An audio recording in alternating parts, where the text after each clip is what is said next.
full day of sports, full slate of college football and MLB. Tomorrow, obviously, we got WNBA and NFL.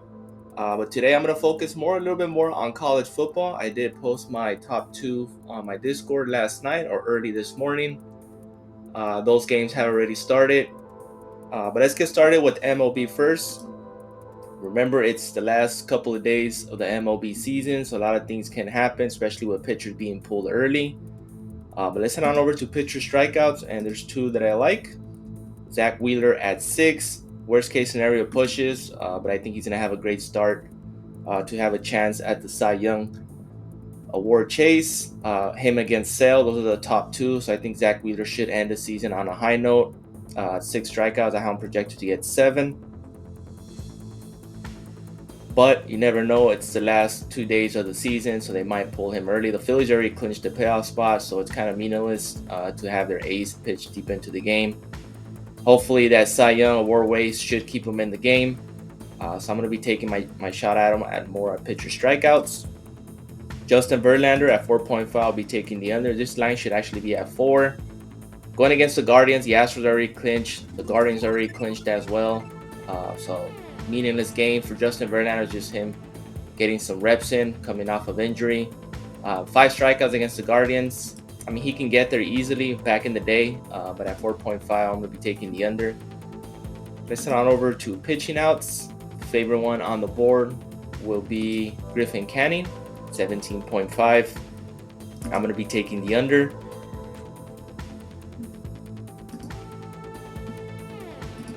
That line it's a little bit too high given it's the last game of the season. Angels and Rangers are already eliminated, so I don't think they'll push your starters deep into the game.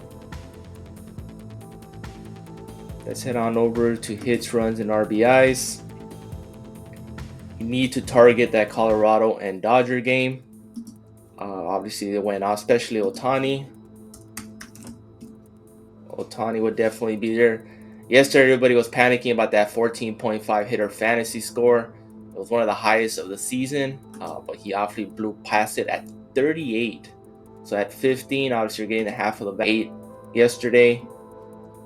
So I'll be taking the over on his total bases. Fantasy score good as well. Next one for hits, runs, and RBIs I like is Francisco Lindor. He's been a wagon and a big reason why the Mets will be in the playoffs this season. Fantasy score, he does have stolen base potential or his hits, runs, and RBI. Personally, I'll be taking his hits, runs, and RBIs. And those are the ones I'll be taking for MLB. I'm going light on MLB today, probably 1 or 2 slips. But let's head on over to WNBA. Actually, sorry about that, college football. WNBA, we got that tomorrow. Most likely, I'm going to be focusing on fantasy scores. First one I like is Drew Allar, QB for Penn State at 20.5. Going against Illinois should be a good competitive game. I'm going to be taking the over. You should have a couple of touchdown passes. Yardage should be well over 200 yards. So I'm going to be taking his fantasy score at 20.5. Next one is RJ Harvey. Hopefully he does catch that discount from a couple of days when they posted it as a promotion for Prize Picks. But I like his fantasy score at 23 points. It's been slightly bumped from last night. It was at 22.5 up to 23.5. Still going to take it. You can take his rushing yards as well. I personally like his Gabi at 99.5 just to play it safe. It's asking a lot to get over 124 yards. But I like his Gabi most if you want to take that. Next one is Singleton, Nicholas Singleton. Fantasy score, be taking that. I got it last night at 14. It's up at 15 now. I still like it. Next one is Hoover, and I took him on multiple platforms.